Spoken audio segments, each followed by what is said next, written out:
As we get started here, I do want to take a second and talk about Coach Ross. Just I sent an article this morning from the USA Today, I believe it was, that talked about him and his battle that he's having right now with cancer. And I know it's been a tough time for him and his family, and his wife as well has gone through it. And just to let Coach Ross know that everyone here has him and his family in their prayers. It's someone that's been on our mind a lot as a program here the last really week as we've been preparing for this football game.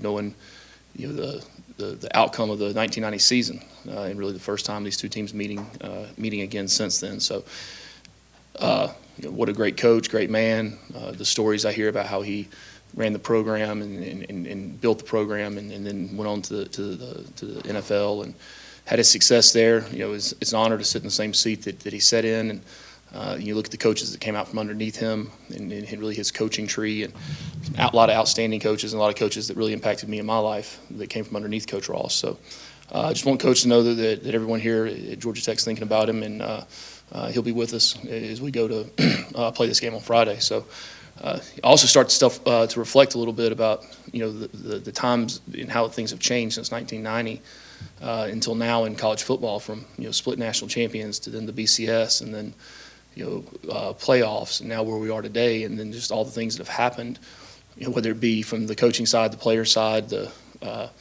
amount of coaches on the field coaching now, to how recruiting has changed, and then with rev share now, and just different things.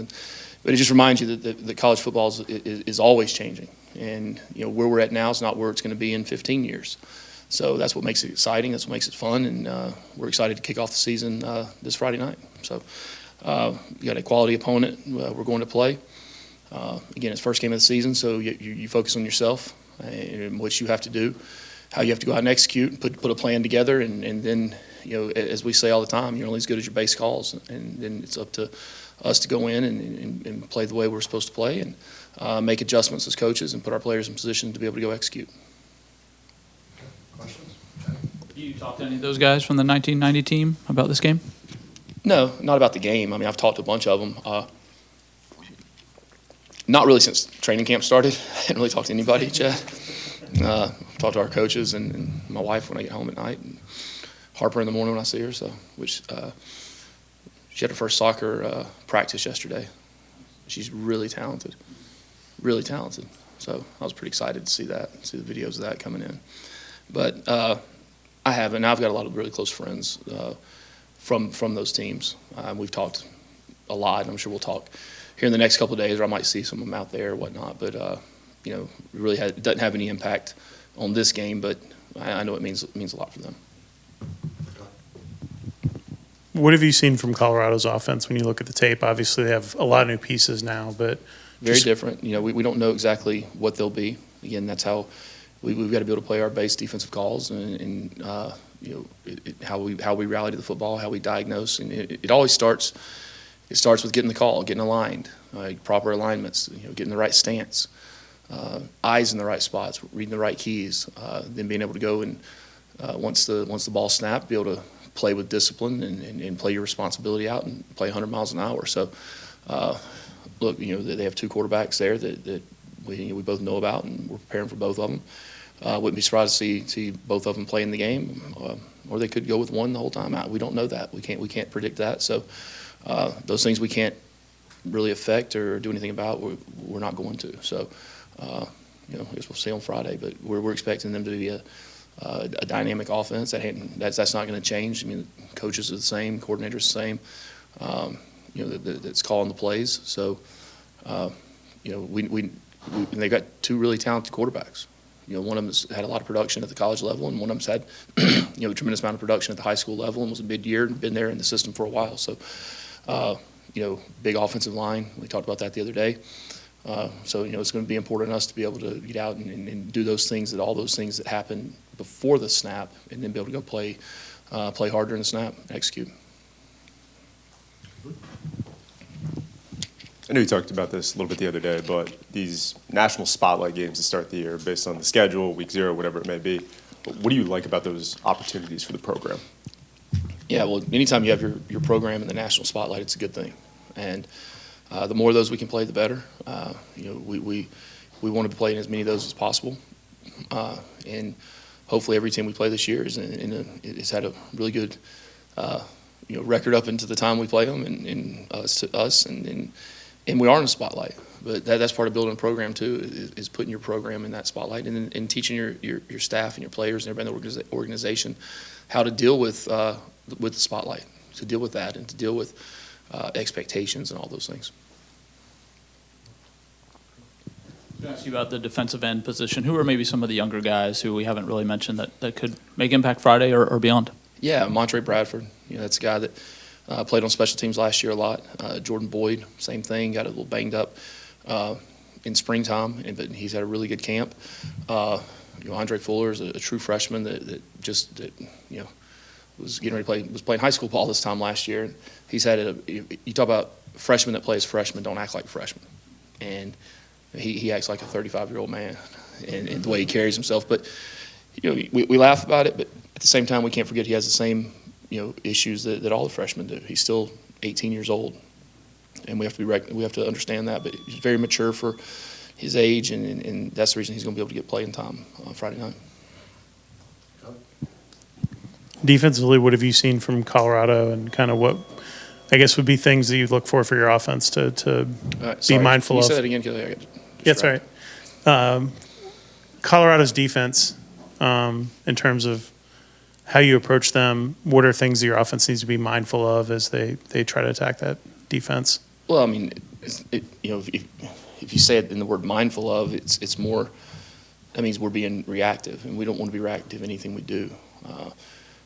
Last year they led the country in, I think, snaps of cover one and cover two, which is really a rarity. I think they might have been third in one of them, but it's really a rarity playing those two types of things. So they're all in, taking away the run or taking away the pass, and they do a good job of disguising things. They've got physical players, they've got size, very pro style defense. The defensive ends they're gonna set the edge, keep contained. Obviously, when you watch film and see who we are offensively and what we've done, I mean, that's going to be a big thing that they've been working on and coaching, and we know that. There's going to be an extra hat in the box majority of the time, so you got to have a way to affect that. Or I think I said before, I mean, our plan is to throw it about 75 times in the game, but no, you take what the defense gives you. You have to. And you got to be able to go out and execute. At the end of the day, we put our players in position for the last 4 weeks to have the confidence to go out and play. And I told them right after practice today that there's no reason anybody should be getting uptight. No one should be saying anything more than they said 5 days ago or anything. I mean, we try to do everything we can to elevate practice to put every day them in a position that the game's not that big when they get to it. You and Dion take over programs about the same time. What have you kind of seen about how he's built up Colorado, kind of similarly to what you've done here at Georgia Tech? Yeah, I mean, obviously I don't know the inside out of anything that's taking place there. So, I mean, I've seen what I've seen on tape of them. Film, I don't know the inner workings or anything that takes place there.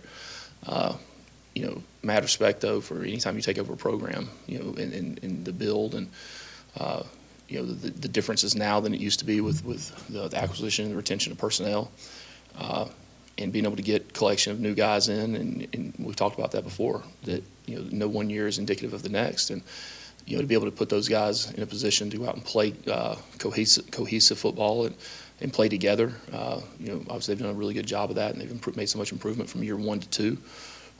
I do see similarities in things, and just a lot of respect for him and his staff and what they've done there. You brought in two defensive ends in Hopler and Manley to fill two key roles. How have they adjusted to what you're trying to do with the defense, and where are they right now? He's catching on, man. He's catching on. I'm so proud of you, Rod. That is awesome, man. That is awesome. Yes, that's a win for the day, man. I know. We're expecting to play 5-6 guys at that spot. We've got good depth there. There's gonna be a lot of guys rolling in. They are a big physical offensive line. Whether it's protection or whether it's a run game, I mean, they're going to You got 330, 340, 350-pound guys. It's tiresome. So that's what we're expecting. We're expecting them to try to wear us down, and we've got to play as hard as we can for those spurts that we're in there. But we've got guys, 5 or 6 guys we feel are really capable. But those 2 guys have done a really good job adjusting, fitting into this game. They were both here in the springtime.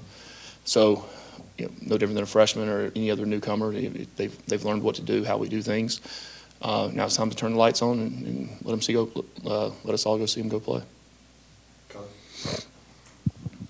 You have now a group of some seniors or upperclassmen that have been here with you this whole time, and they're taking up the leadership mantle of your program. How have you seen that kind of impact your program with guys like Haynes or Clayton or Jamal or whoever it is? Yeah. Like, how have you seen that impact your program at this point now compared to early Gosh, on? I could talk about that for a long time because, the past several years we've done leadership based on, we'd have guys in different classes. It didn't really matter. We'd have, 10, 12, 14 guys on leadership, and made the decision this year that our leadership was our seniors.